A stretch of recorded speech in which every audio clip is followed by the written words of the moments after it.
Now let's go for question number 5. This says let a point P on x-axis.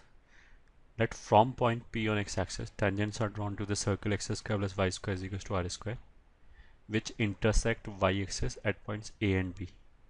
Then find minimum area of triangle PAB. So solution 5. उसने क्या बोला effectively कि एक circle x square plus y square is equal to r square. Of course उसका centre origin होगा और radius are होगा.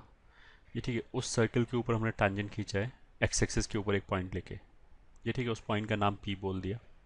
उस टैंजेंट ने वाई एक्सिस को 2 पॉइंट पे कट किया. ठीक है. Now let's make the diagram. ये मान लिया सर्कल है.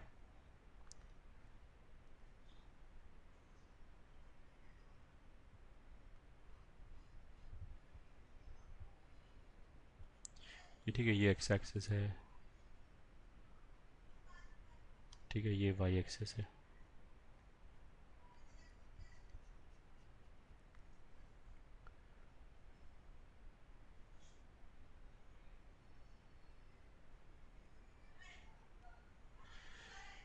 ठीक है. ये 90 डिग्री. यहाँ एक पॉइंट पी ले लिया.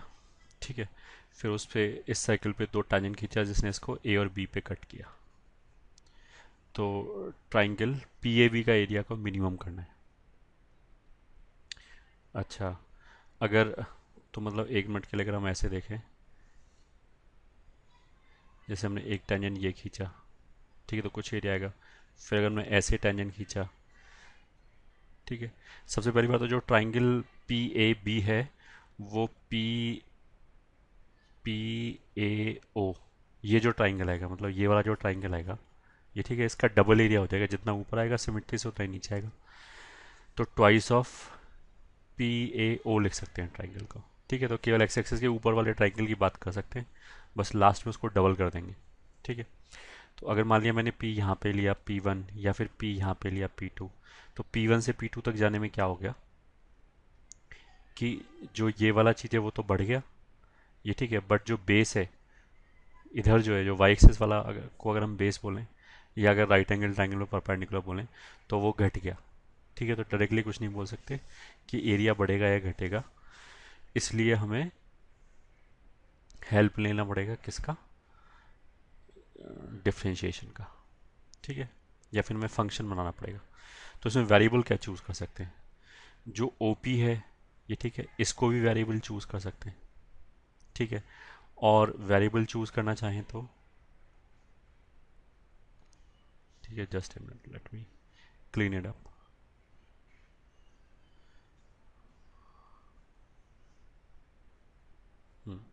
अगर वेरिएबल चूज़ करना चाहें तो इसको भी ले सकते हैं theta. The moment you are fixing theta everything is fixed. ठीक है. तो हमने क्या किया कि इसको आर बोल दिया. यहाँ तक ठीक है. तो area of triangle P A B is equal to twice of area of triangle O A P. ये ठीक है. विच इज़ इक्वल टू, अच्छा अगर ये एंगल थीटा है और यहाँ पे ये एंगल 90 डिग्री है तो ऑफ कोर्स ये 90 माइनस थीटा हो जाएगा. ठीक है. तो फिर ये वाला एंगल वापस थीटा हो जाएगा इस राइट एंगल से. ये ठीक है. ये मान लें एम. ठीक है. तो कहने का मतलब क्या है, आगे ये एंगल थीटा है. ठीक है. तो अब हम क्या कर सकते हैं, which is equal to 2 into half into O A into O P. तो ये और ये कैंसिल हो गया. This is equal to O A क्या हो जाएगा. ये ठीक है. अगर हम बात करें in triangle O A M. ये ठीक है. इसका बेस तो आर हो गया और हाइपोटेन्यूज चाहिए. तो बेस और हाइपोटेन्यूज कहाँ पे इन्वॉल्व होता है, कॉस. हाइपोटेन्यूज बड़ा होता है. तो जो ओ ए है वो हो जाएगा ओ एम सेक थीटा. ये ठीक है. चाहे इसको ऐसे बोलो कॉस थीटा बोलोगे तो वो कितना आएगा, ओ एम अपॉन ओ ए आएगा. तो ओ ए को उधर लगे, कॉस थीटा को उधर ले आए तो ये आ जाएगा this is equal to r sec theta. ठीक है. और अगर हम बात करें in triangle O M P, इस वाले केस में ये वाला एंगल थीटा है और परपेंडिकुलर आर के बराबर है। ये ठीक है। तो इस वाले केस में जो हाइपोटेन्यूस है, परपेंडिकुलर हाइपोटेन्यूस में कौन इन्वॉल्व होता है, साइन, और हाइपोटेन्यूस बड़ा होता है। तो उसका हम लोग क्या है, ओ पी कितना आ जाएगा, ओ पी आ जाएगा ओ एम कोसेक थीटा। तो ये आ जाएगा आर इंटू सेक थीटा, ठीक है, आर इंटू कोसेक थीटा। ठीक है। इस पॉइंट को हमने 1 मिनट के लिए क्यू बोल दिया। अगर मैं पॉइंट पी को क्यू की तरफ, क्यू के लेफ्ट पे तो आ ही नहीं सकता पॉइंट पी, वरना तो ट्राइंगल के, सॉरी, साइकिल के अंदर से कैसे खिंच जाएगा टेंजेंट। तो अगर मैं पॉइंट पी को क्यू की तरफ मूव करूं, मतलब अगर मैं पी को, जैसे ये अगर एक्स एक्सेस है, ये टेंजेंट है, ये एंगल थीटा है यहाँ वाला, तो अगर मैं इस पॉइंट को ऐसे सर्कल की तरफ ले जाऊं तो टेंजेंट ऐसे होता जाएगा। तो मतलब एंगल कहाँ जाएगा, 90 की तरफ। अगर पॉइंट पी पॉइंट क्यू की तरफ जा रहा है तो थीटा 90 की तरफ जाएगा। और पी को अगर हम एक्स एक्सिस के ऊपर दूर ले जाते चले जाएं तो एंगल घटता चला जाएगा, तब एंगल जीरो की तरफ जाएगा। कहने का मतलब क्या है कि जो थीटा है उसका जो रेंज है वो 0 से π/2 ही आएगा बस। ठीक है। तो this is equal to r square upon sine theta cos theta, which is equal to 2r square upon sine 2 theta. ठीक है। अब क्वेश्चन में उसने क्या बोला है, then find minimum area of triangle P A B. Minimum area पूछा है ये, ठीक है। तो अगर इस वाले केस में वेरिएबल कहाँ पे आ गया, डिनोमिनेटर में। तो इसको तो हमने area as a function of theta बोल दिया, which is 2r square upon sine 2 theta, पहला चीज़। और दूसरा में क्या पता है कि थीटा कहाँ से कहाँ तक जाएगा, 0 से π/2 तक। ठीक है। अगर थीटा 0 से 2 π/2 तक जा रहा है तो 2 थीटा कहाँ से कहाँ तक जाएगा, 0 से लेके पाई तक। तो अगर हमें ये एरिया मिनिमम चाहिए तो डिनोमिनेटर मैक्सिमम होना चाहिए। तो साइन 2 थीटा का मैक्सिमम वैल्यू कितना हो सकता है, 1। तो फिर ए मिनिमम कितना आ जाएगा, is equal to 2r square upon 1। ये ठीक है। That is when denominator is maximum. ये ठीक है। That is sine 2 theta is equal to 1। This will imply sine 2 theta 1 कब होगा, जब थीटा π/4 होगा। ये ठीक है। तो बस मिनिमम एरिया ही पूछा था, तो ए मिनिमम कितना आ गया, 2r स्क्वायर। ये ठीक है, ये आंसर होगा। 2r स्क्वायर यूनिट स्क्वायर हो गया, ठीक है, जो भी यूनिट है। ओके। अच्छा, इसी क्वेश्चन को करने का एक ऑल्टरनेटिव तरीका ये भी है कि जैसे मान लिया ये सर्कल खींचा हमने,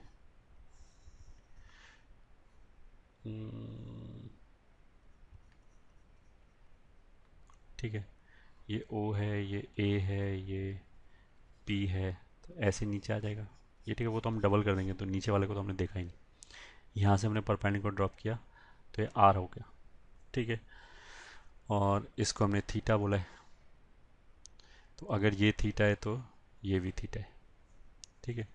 तो ये कितना हो जाएगा, अगर मान लिया ये N है तो इन ट्राइंगल ओ ए एन, ये ठीक है, ए एन जो हो जाएगा वो कितना हो जाएगा, मतलब तुम उसको ऐसे देखो, टेन थीटा कितना हो जाएगा, A N upon O N.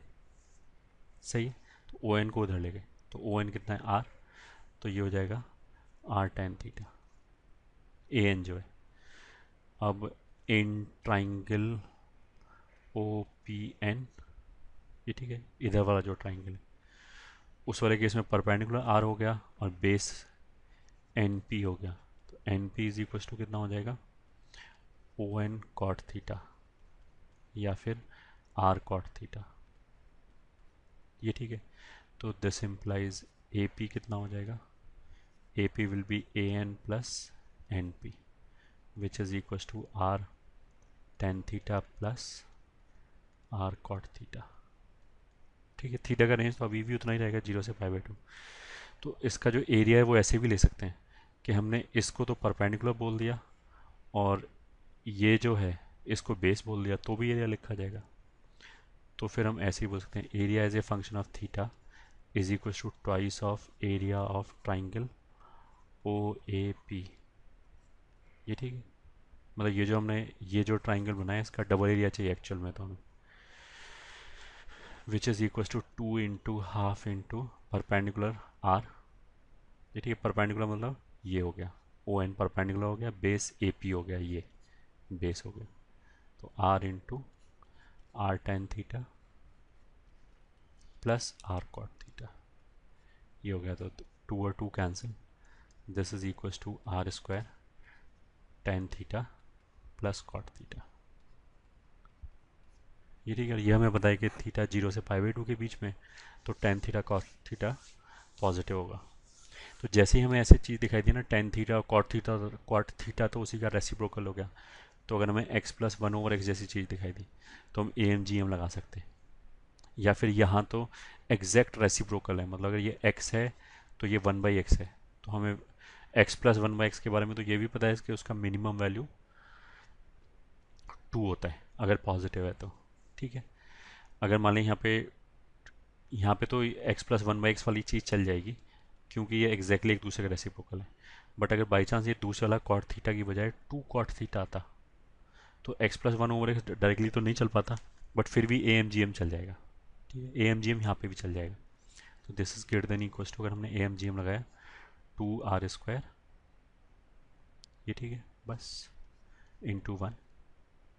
जैसे ए एम जी एम में होता क्या है कि अगर x+y है तो we can write down is greater than equal to 2√xy। तो ये वाला 2 तो ये आ गया, और xy इज नथिंग बट 1 अगर रेसिप्रोकल है tan theta cot theta. This is equal to 2r²। ठीक है, तो हमने क्या बोला कि जो एरिया है that is always greater than equal to 2r²। तो मतलब या तो 2r² है या उससे भी बड़ा है। तो एरिया का फिर मिनिमम वैल्यू कितना हो गया 2r²। ये ठीक है, व्हेन अगर हमने ए एम जी एम लगाया है तो जब ये इक्वलिटी होल्ड करेगा तब मिनिमम वैल्यू आएगा। और इक्वलिटी कब होल्ड करेगा, जब ए एम और जी एम बराबर हो। ए एम और जी एम बराबर कब होता है, जब जिन नंबरों के ऊपर ए एम जी एम लगाया है वो नंबर्स अगर बराबर हो। तो यहाँ पे वो नंबर्स कौन है, tan theta and cot theta. तो tan theta and cot theta बराबर होना चाहिए when tan theta is equal to cot theta. तो टेन थीटा और कॉट थीटा कब बराबर होगा, थीटा इज इक्वल टू π/4 पे। ठीक है, फर्स्ट क्वाड्रेंट में। तो ऐसे भी कर सकते थे, ये ऑल्टरनेटिव तरीका हो गया। अल्टीमेटली घुमा फिरा के वही बात है। ये ठीक है, ये तो फिफ्थ क्वेश्चन था।